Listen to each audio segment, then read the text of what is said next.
Yun oh. Kamatis. Tisteng. Daming bunga ng kamatis.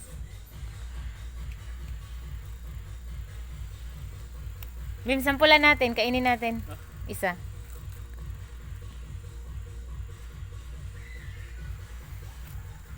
Yun ka oh. Papaya, namumulaklak na din yung papaya. Dito pa eh. Yun. Sarap to lagyan ng ano, suka. Yeah. Ito. Legit na legit. Yan.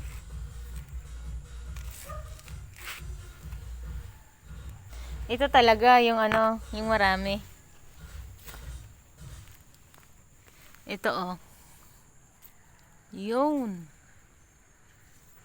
Ito pa pala. Ito oh, ang dami oh. Manamis-namis to.